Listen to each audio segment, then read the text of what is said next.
Welcome to Shares from the American College of Financial Services, where we're invested in expanding your opportunities. Here's a look at what we'll be sharing with you today. And when Dave Ramsey starts saying things like, you can take 8% withdrawals from that, and it's, you're going to get 12% linear returns in the stock market, and the stock market's going to lay golden eggs that are going to be deposited into your account year over year on January 1st. I mean, these are the types of things that run counter to any good decumulation strategy. Hi, I'm Steve Parrish, and I'm your host for this special episode of Shares. Where we are is at the epicenter of the Horizons 2025 conference. This is a really epic retirement planning experience, and I'm really kind of excited to be part of this trailblazing thing where it's 100% about retirement planning. So I am joined today for this with David McKnight, and I think he's a well-known name. He is a well-known author of, I have to get the wording right here, The Power of Zero, Start Growing Your Tax-Free Financial Planning Practice Now. So welcome to the podcast, and thank you for taking the time to give us some of your thoughts. Well, thanks for having me. Yeah.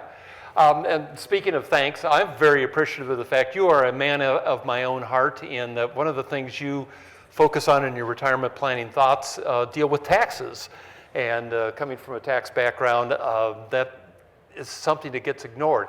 I want to ask you about that, but I just thought for the value to the audience, why don't you first tell us a little bit about who you are and what your mission is?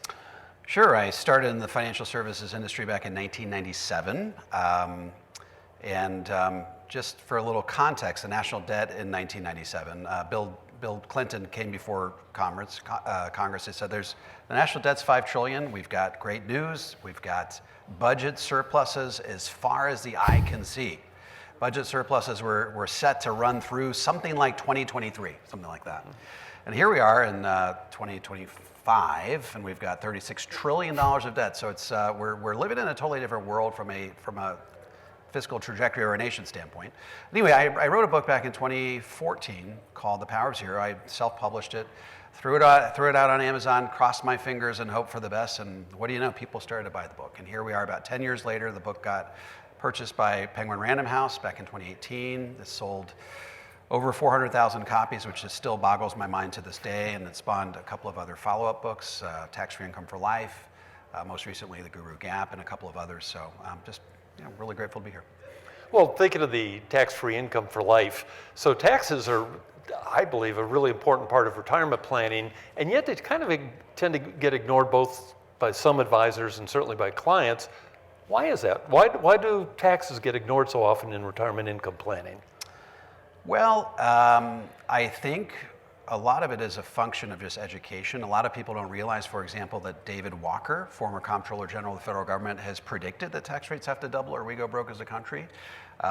Recently, Penn Wharton came out with a study in 2024 in which they said that if we don't right our fiscal ship of state by 2040, that no combination of raising taxes or reducing spending will arrest the financial collapse of our nation.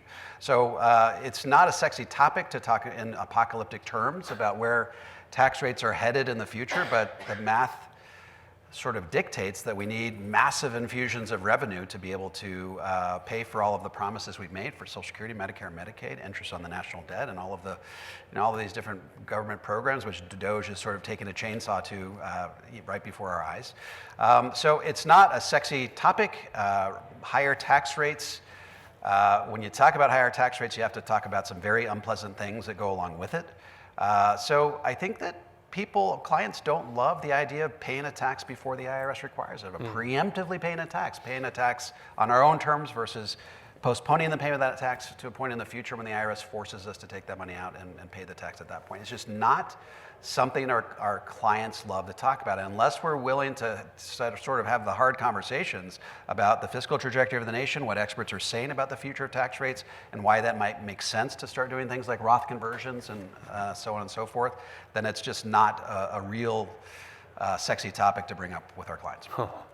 Well, a quick follow-up to that. Do you think the complexity has something to do with it as well? Oh, sure.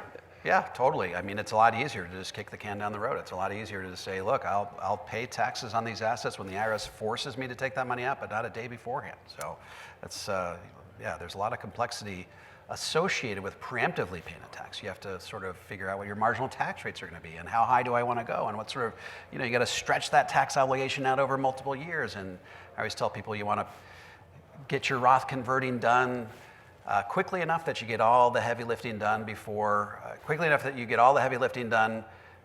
tax rates go up for good, but not so quickly that you rise into a tax bracket that gives you heartburn. So there's a real delicate approach that you have to take, and so it does introduce quite a bit more complexity. Mm-hmm. Makes sense. Let's branch over to your new project. Kind of excited to hear about this, the Guru Gap. So what inspired you to write the Guru Gap? Well, I told the story earlier. When I started in the financial services industry back in 1997, if my clients wanted to vet out my recommendation, they'd go to their tax preparer or their college roommate or a neighbor or their father-in-law. And usually those weren't the types of conversations that would derail the planning process with me and my client. Well, fast forward to 2025, we live in a totally different world. I mean, that was a long time ago. We now live in a world where 90% of the time, when we make a recommendation, our clients will take to the internet to vet out that recommendation. Whether you realize that that's happening or not, it is happening. And who do they come across when they make that foray into cyberspace? They come across the people that have the biggest platforms, the largest followings, the biggest names. These are what we call financial gurus. And in my book, The Guru Gap, how America's financial gurus are leading you astray and how to get back on track, that's the subtitle. I talk about 5 different gurus. And the gurus that I talk about are Dave Ramsey, everybody's favorite, right? Susie Orman, Clark Howard, Ramit Sethi, and a guy named Ken Fisher. And so just to give you an idea of what these people talk about, if, for example, I were to make a recommendation for cash value life insurance, my client would go online and see what Dave Ramsey has to say about it. And what does Dave Ramsey say about it? He says 100% of cash value life insurance sucks 100% of the time. Okay, there's no wiggle room in that statement, right?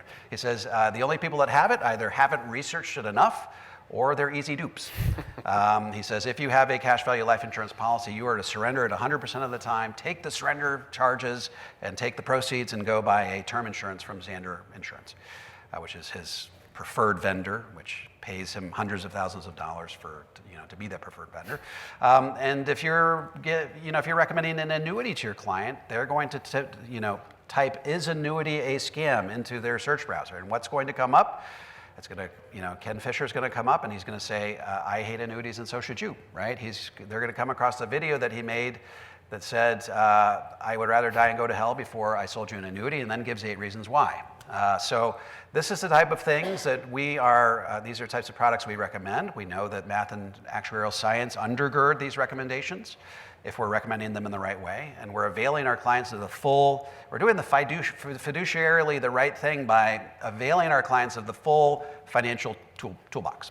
And when we do so, we're rewarded for it by having our clients go online and see these types of demonizations and vilifications of products that we know are sort of redeemed and undergirded by math and actuarial science. And so this book was my best good faith attempt to advance the dialogue around sustainable retirement planning principles and demonstrate that there's math and actuarial science behind these recommendations, and there's reams of academic studies over the last 4 decades that bear all of this out. And so that was really my best good faith attempt to advance that dialogue. Got it. So, we all share the frustration with the gurus. What's the thesis then? What are you saying in the book? The thesis is that if you're a sophisticated, disciplined investor, the one-size-fits-all, paint-by-the-number, black and white advice you get from financial gurus is not enough to help you wring the most efficiency out of your retirement savings. In fact, I don't know, did anybody bring the book with them here today? Okay. So if you look at the cover, there's the investor on the left side, and there's a destination pin on the right side, and there's a massive yawning chasm between the two. And let's talk briefly about what the destination is. What are people trying to accomplish? What is that abyss that they have to span to be able to, to accomplish what they hope to accomplish? They want, I think, 3 different things. They want to be able to increase the likelihood that their money lasts as long as they do. Okay, so they want to dramatically increase that their money lasts through actuarial life expectancy. They want to increase the amount of income that they can draw throughout their retirement, and they want to pass money on to the next generation. So the question becomes, which combination of strategies, which combination of tools can increase the likelihood of all three of those things happening? And so that's what I talk about in the book, that you're not going to get these types of strategies from your mainstream financial planning gurus. Their advice only gets you so far. In fact, I say, if you're making $50,000 but you're spending $60,000, Dave Ramsey is precisely the type of person you should be talking to right about now. He is, that's his superpower. That's his wheelhouse, okay? So he is excellent at setting that person on the road to financial independence. But if you have $1 million and you're trying to figure out how to decumulate and how to wring the most efficiency out of that $1 million and increase the likelihood that it lasts as long as you do, that's a completely different story. And when Dave Ramsey starts saying things like, you can take 8% withdrawals from that, and it's, you're going to get 12% linear returns in the stock market, and the stock market's going to lay golden eggs that are going to be deposited into your account year over year over year on January 1st. I mean, these are the types of things that run counter to any good decumulation strategy. And so, so the advice that we get from these types of gurus is not sufficient to help them, span that yawning chasm. So that's a big message. I'm kind of curious, because you got, as you said, the person that makes $50,000 and spends $60,000, then you have the high net worth. Are you targeting a specific group with the Guru book? I mean, is that where are you aiming at with that? Well, I'm aiming at two different groups of people. I'm aiming at that sophisticated, disciplined investor. I don't think that the person who's making 50 but spending 60 is going to get a lot out of the book. I think the person that's got $1 million is probably going to get they're going to sort of be disabused of any sort of strategies that they've learned at the hands of Dave Ramsey.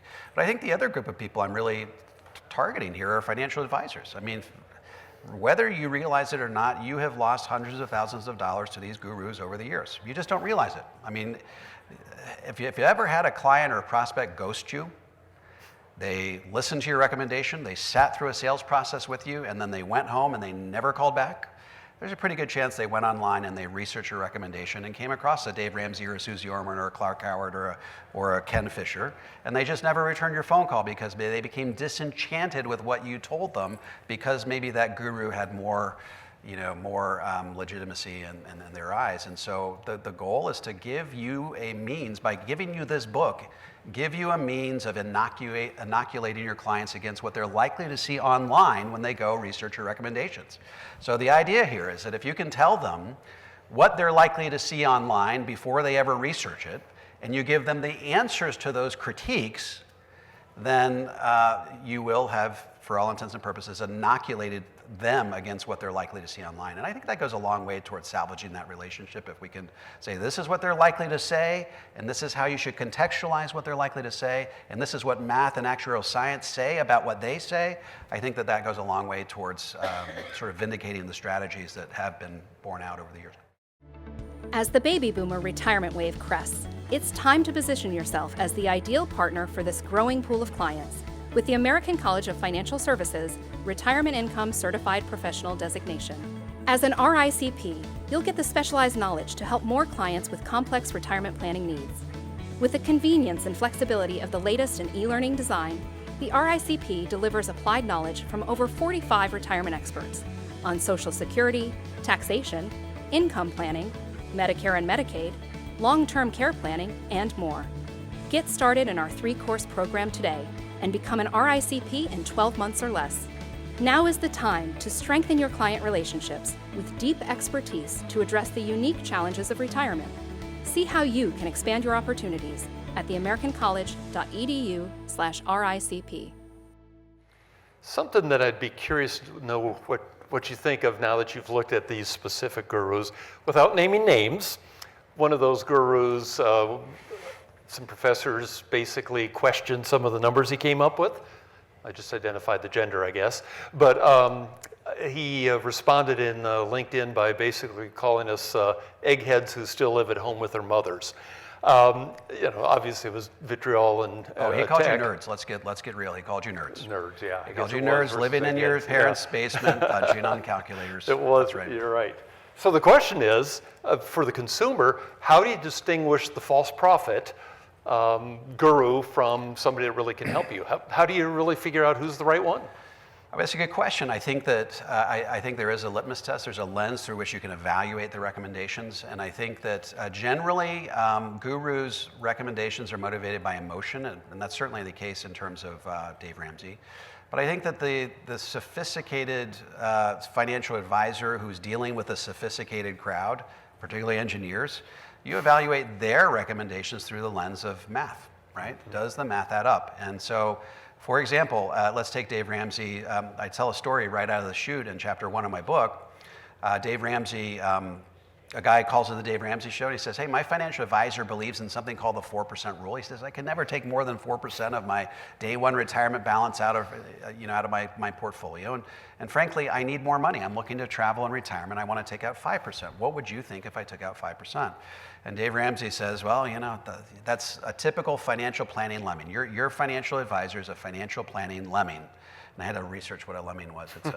Apparently it's a rodent who often will run over a cliff, and if it travels in other, with other rodents, and they will follow them right off. So basically what Dave Ramsey is saying is that we as financial advisors will lead our clients over cliffs by preaching this math-based philosophy.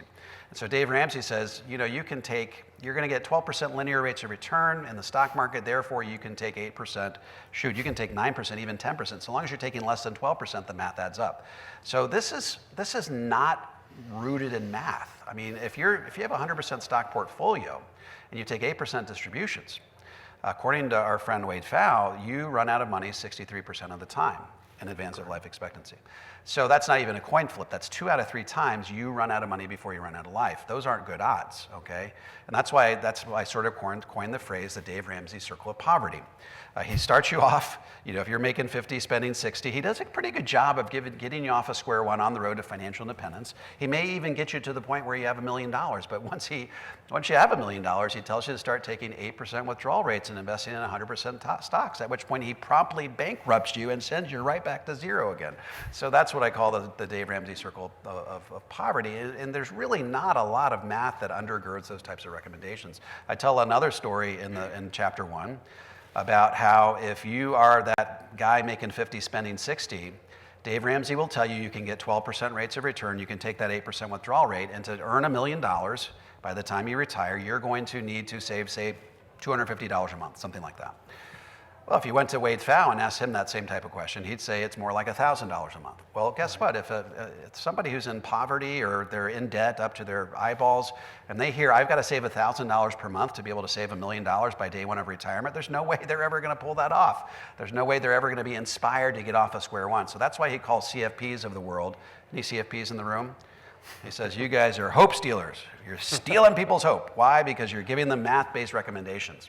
He would rather give you a hope-based recommendation that's built upon this idea that you can sort of hope and pray that you get 12% and then you can take 8% without bankrupting yourself prior to life expectancy. So turn the lens of math on any of these recommendations and you can see if they add up. And if they don't add up, there's a good chance that hope was the thing that inspired that recommendation. Yeah.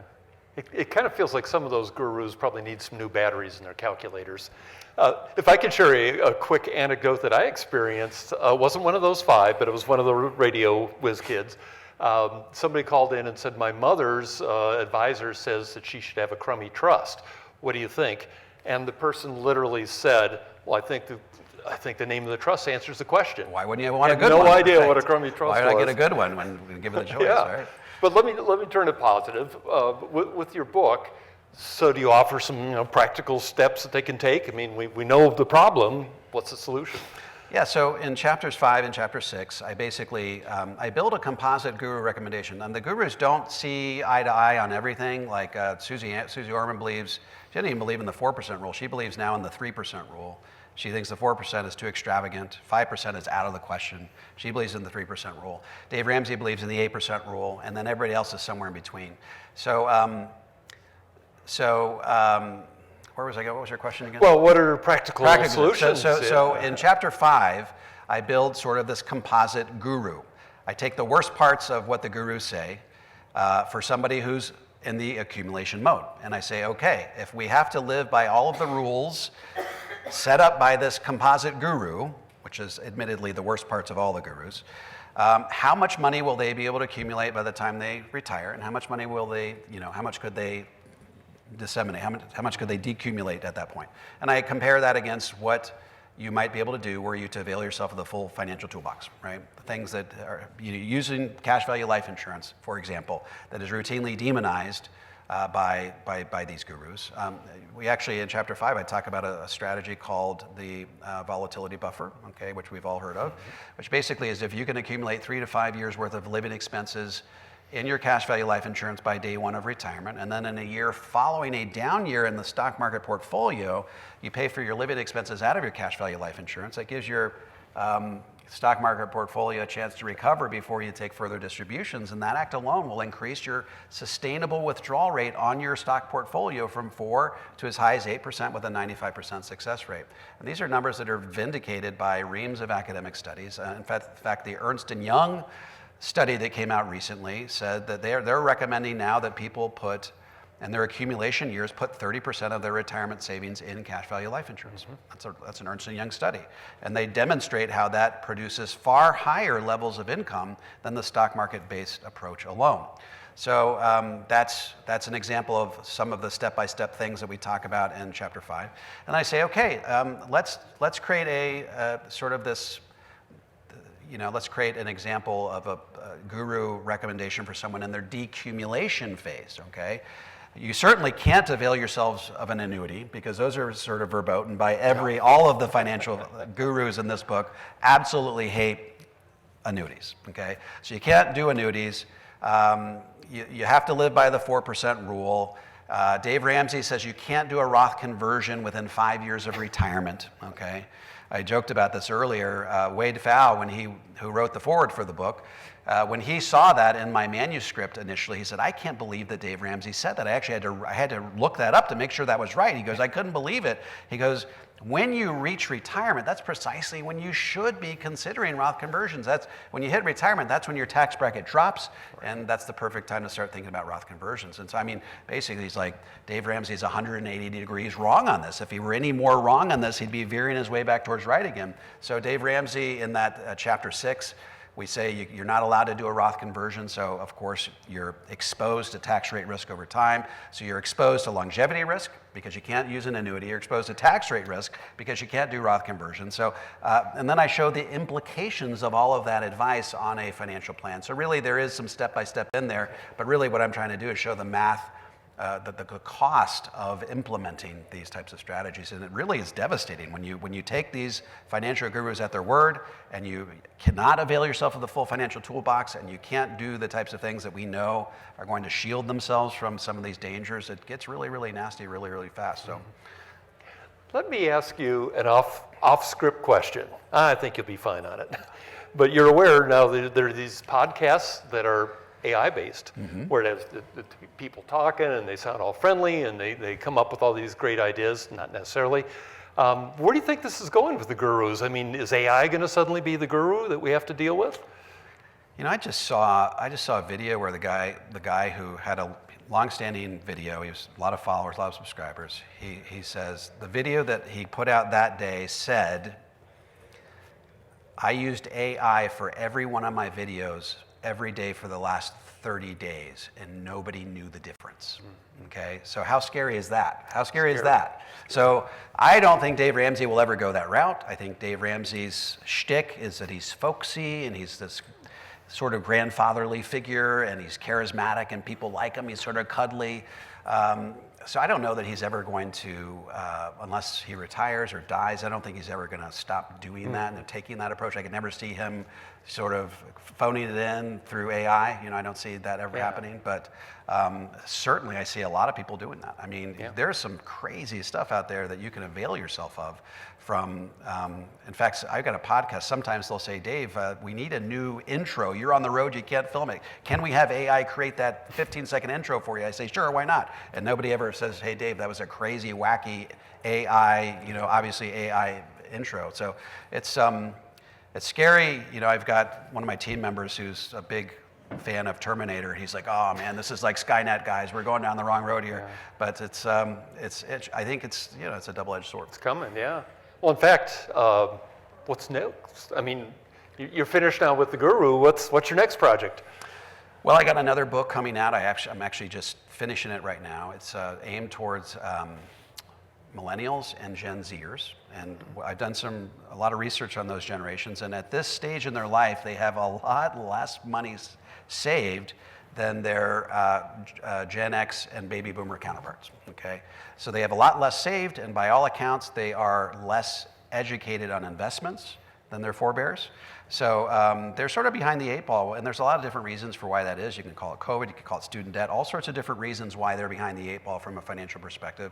But the book is really a step-by-step process on how to get those people on the road to tax-free wealth, just a step-by-step process. And it's going to be couched in a financial novella sort of a format. So for those of you who ever read The Wealthy Barber or any of Patrick Lencioni's books, it's sort of in parable format, financial novella format, it's going to be in that format. Just because I think that the Gen Zers are going to need a story to sort of usher themselves through, just with a cool twist ending to motivate them to want to finish the story. So that's exciting. Yeah.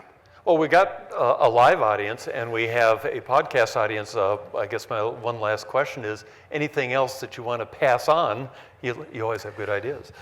Yeah, I think that we have to recognize that financial gurus are trying to expand their empire, and they'll do so in whatever way possible. And Dave Ramsey has been the most aggressive with this, but another guy named Ramit Sethi, he's got the Netflix documentary, he's got the best-selling book.